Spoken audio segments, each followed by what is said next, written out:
Halo anak-anak hebat semuanya. Jumpa lagi dengan saya Kanel Buyung Andis dalam pembahasan sumatif tengah semester, mata pelajaran pendidikan agama Islam dan budi pekerti kelas 5 SD semester 2. Dalam pembahasan ini saya akan membahas soal pilihan ganda sebanyak 30 nomor, 10 nomor isian dan 5 nomor uraian. Tapi sebelum lanjut, jangan lupa ya anak-anak hebat semua untuk di-like, komen, share dan subscribe ya. Serta nyalakan loncengnya agar selalu mendapatkan notifikasi setiap saya mengupload video. Kita lanjut pada soal nomor 1. Firman Allah Subhanahu wa Ta'ala yang menjelaskan bahwa tidak ada paksaan masuk Islam terdapat dalam surah A. Al-Falah ayat 5. B. Al-Alaq ayat 15. C. Al-Anbiya ayat 30. D. Al-Baqarah ayat 256. Jawabannya adalah D. Al-Baqarah ayat 256. Soal nomor 2. Perhatikan potongan ayat berikut. Hukum bacaan pada lafal yang bergaris bawah adalah A. Mad tabii, B. Mad silah kasirah, C. Idgham bila gunah, D. Idgham bigunah. Jawabannya adalah D. Idgham bigunah. Soal nomor 3. Perhatikan potongan ayat berikut. Hukum bacaan pada lafal yang bergaris bawah adalah A. Idgham bila gunah, B. Idgham bigunah, C. Ikhfa hakiki, D. Izhar wajib. Jawabannya adalah C. Ikhfa hakiki. Soal nomor 4. Berikut yang termasuk mengamalkan surah Ali Imran ayat 64 adalah A. Mengeksploitasi kekayaan alam yang ada di sekitarnya, B. Menggunakan air tanah secara boros, C. Membuang sampah di hutan, D. Mengerjakan sholat dengan sungguh-sungguh. Jawabannya adalah D. Mengerjakan sholat dengan sungguh-sungguh. Soal nomor 5. Melaksanakan semua yang diperintah Allah dan meninggalkan semua larangannya disebut A. Sabar, B. Tawakal, C. Syukur, D. Takwa. Jawabannya adalah D. Takwa. Soal nomor 6. Dalam surah Al-Baqarah ayat 256, disebutkan Asmaul Husna Allah yaitu A. As-Sami dan Al-Alim, B. Al-Matin dan Al-Hayyu, C. Ar-Rahman dan Ar-Rahim, D. Al-Malik dan Al-Quddus. Jawabannya adalah A. As-Sami dan Al-Alim. Soal nomor 7. Perhatikan potongan ayat berikut. Terjemahan yang tepat pada potongan surah Al-Baqarah ayat 256 di atas adalah A. Tidak ada paksaan dalam menganut agama Islam, B. Sungguh telah jelas jalan yang benar dari jalan yang sesat, C. Siapa yang ingkar kepada tagut dan beriman kepada Allah, D. Sungguh telah berpegang teguh pada tali yang sangat kuat yang tidak akan putus. Jawabannya adalah B. Sungguh telah jelas jalan yang benar dari jalan yang sesat. Soal nomor 8. Perhatikan potongan ayat berikut. Terjemahan yang tepat pada potongan surah Al-Baqarah ayat 256 di atas adalah A. Sungguh telah jelas jalan yang benar dari jalan yang sesat, B. Siapa yang ingkar kepada tagut dan beriman kepada Allah, C. Sungguh telah berpegang teguh pada tali yang sangat kuat yang tidak akan putus, D. Allah Maha mendengar lagi Maha mengetahui. Jawabannya adalah B. Siapa yang ingkar kepada tagut dan beriman kepada Allah. Soal nomor 9. Siapa yang ingkar kepada tagut dan beriman kepada Allah sungguh telah berpegang teguh pada tali yang sangat kuat yang tidak akan putus. Pernyataan tersebut terdapat dalam potongan arti surah Al-Baqarah ayat A. 130, B. 156, C. 256, D. 258. Jawabannya adalah C. 256. Soal nomor 10. Arti dari lafal bergaris bawah di atas adalah A. Tidak ada paksaan dalam menganut agama Islam. B. Sungguh, telah jelas jalan yang benar dari jalan yang sesat. C. Siapa yang ingkar kepada tagut dan beriman kepada Allah. D. Sungguh telah berpegang teguh pada tali yang sangat kuat yang tidak akan putus. Jawabannya adalah A. Tidak ada paksaan dalam menganut agama Islam. Soal nomor 11. Orang yang paling mulia di sisi Allah adalah orang yang paling A. Kaya, B. Tampan, C. Cantik, D. Bertakwa. Jawabannya adalah D. Bertakwa. Soal nomor 12. Orang yang menyekutukan Allah disebut A. Kafir, B. Murtad, C. Syirik, D. Musyrik. Jawabannya adalah D. Musyrik. Soal nomor 13. Zat yang mengetahui terjadinya hari kiamat adalah A. Nabi, B. Malaikat, C. Allah Subhanahu wa Ta'ala, D. Ahli astronomi. Jawabannya adalah C. Allah Subhanahu wa Ta'ala. Soal nomor 14. Orang yang bertobat pada hari kiamat, maka A. Diterima tobatnya, B. Dimasukkan ke surga, C. Diampuni dosanya, D. Ditolak tobatnya. Jawabannya adalah D. Ditolak tobatnya. Soal nomor 15. Orang yang amal perbuatan baiknya banyak, maka ia akan memperoleh buku catatan amal perbuatan di akhirat dari A. Tangan kanan, B. Arah belakang, C. Tangan kiri, D. Arah bawah. Jawabannya adalah A. Tangan kanan. Soal nomor 16.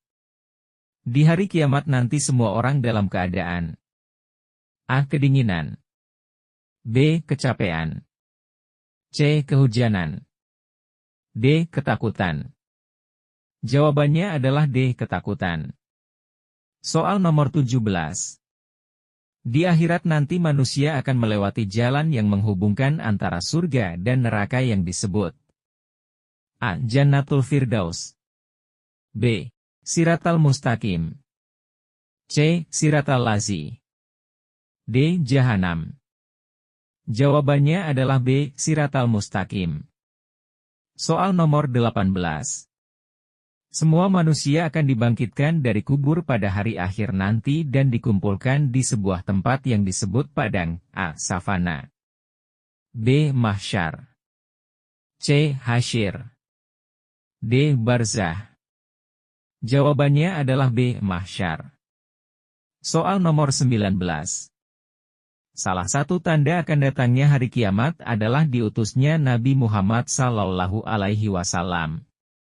Sebagai Rasul terakhir, berarti A. Masih ada Nabi setelah itu, B. Akan datang utusan yang lain, C.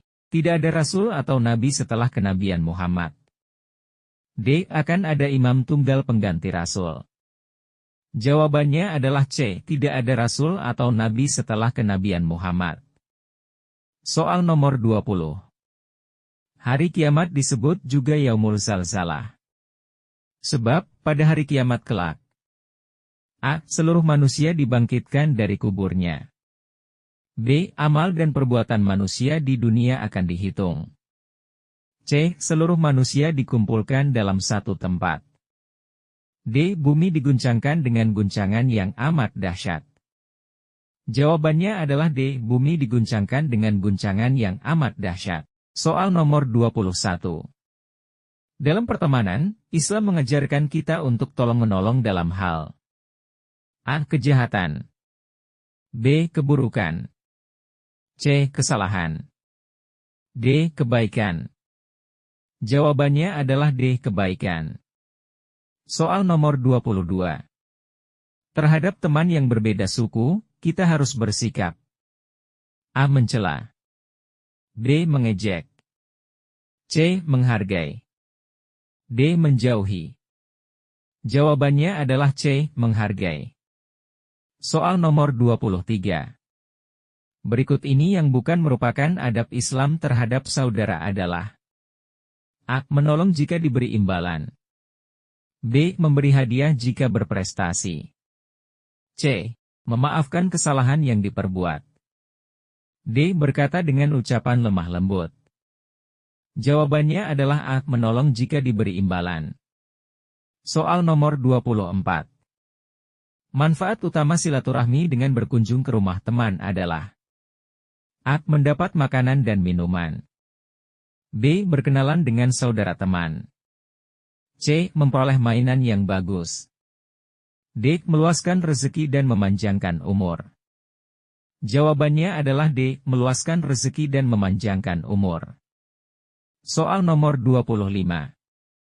Berbicara dengan sopan dan lemah lembut maka orang yang mendengarnya akan: A. Mudah mengantuk. B. Mudah mengerti. C. Sulit memahami. D. Cepat lupa. Jawabannya adalah B. Mudah mengerti. Soal nomor 26. Menjaga kerukunan sesama teman dapat dilakukan dengan: A. Mencari-cari kesalahan. B. Menghormati perbedaan. C. Mencemooh kekurangan. D. Mengambil hartanya. Jawabannya adalah B. Menghormati perbedaan. Soal nomor 27.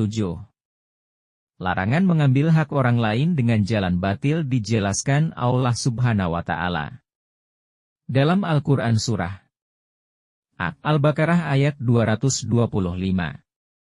B. Al-Maidah ayat 124. C. An-Naml ayat 34. D. An-Nisa ayat 29.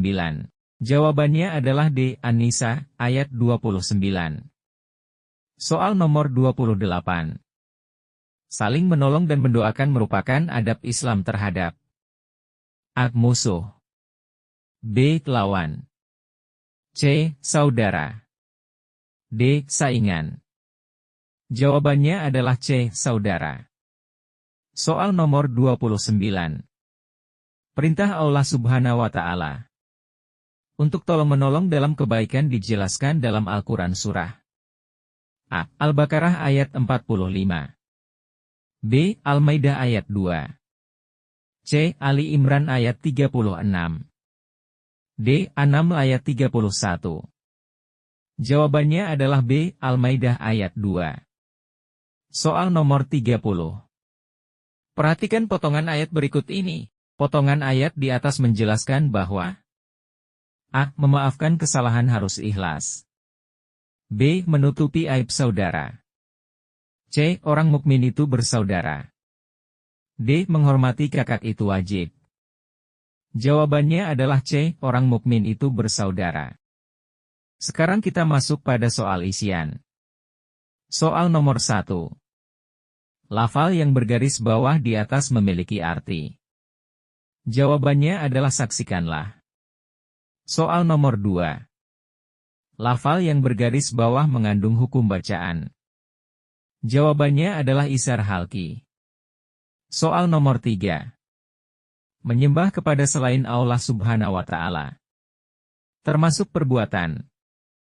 Jawabannya adalah syirik. Soal nomor 4. Masuk Islam tidak boleh dengan cara. Jawabannya adalah paksaan. Soal nomor 5. Allah Subhanahu wa Ta'ala menjadikan manusia berbangsa-bangsa dan bersuku-suku supaya. Jawabannya adalah saling mengenal. Soal nomor 6. Salah satu keutamaan silaturahmi adalah akan diluaskan. Jawabannya adalah rezekinya. Soal nomor 7. Ketika bertemu teman, hendaknya menunjukkan wajah yang. Jawabannya adalah cerah dan berseri-seri. Soal nomor 8. Seorang muslim tidak boleh mendiamkan saudaranya lebih dari. Jawabannya adalah 3 hari. Soal nomor 9. Terciptanya uang dalam suatu negara akan menjadikan kehidupan menjadi. Jawabannya adalah nyaman dan tentram. Soal nomor 10. Persaudaraan karena sesama manusia sebagai makhluk ciptaan Allah Subhanahu wa Ta'ala disebut. Jawabannya adalah ukhuwah insaniyah. Sekarang kita masuk pada soal uraian. Soal nomor 1. Jelaskan secara singkat kandungan surah Ali Imran ayat 64. Jawabannya adalah memurnikan pengabdian hanya kepada Allah. Kita tidak perlu menyembah yang lain selain Allah. Soal nomor 2. Bagaimana cara mengamalkan kandungan surah Al-Baqarah ayat 256? Jawabannya adalah mengerjakan perintah agama dengan sungguh-sungguh. Soal nomor 3. Apa yang dimaksud dengan hari kiamat? Jawabannya adalah hari kiamat adalah hari berakhirnya kehidupan dunia dan hari hancurnya alam semesta. Soal nomor 4. Sebutkan 5 nama lain dari hari kiamat. Jawabannya adalah 1. Yaumul Qiyamah, 2. Yaumul Zalzalah, 3. Yaumul Jaza, 4. Yaumul Nasarah, 5. Yaumul Wasni. Soal nomor 5. Bagaimana sikap kita terhadap teman yang berbeda suku? Jawabannya adalah saling menghormati dan tetap berteman tanpa membeda-bedakan. Demikianlah soal-soal pembahasan pilihan ganda, isian dan uraian sumatif tengah semester, mata pelajaran pendidikan agama Islam dan budi pekerti kelas 5 semester 2. Terima kasih ya anak-anak hebat yang sudah mendukung kanal Buyung Andis dengan cara like, komen, share dan subscribe. Kita jumpa lagi di pembahasan soal-soal sumatif berikutnya. Terima kasih.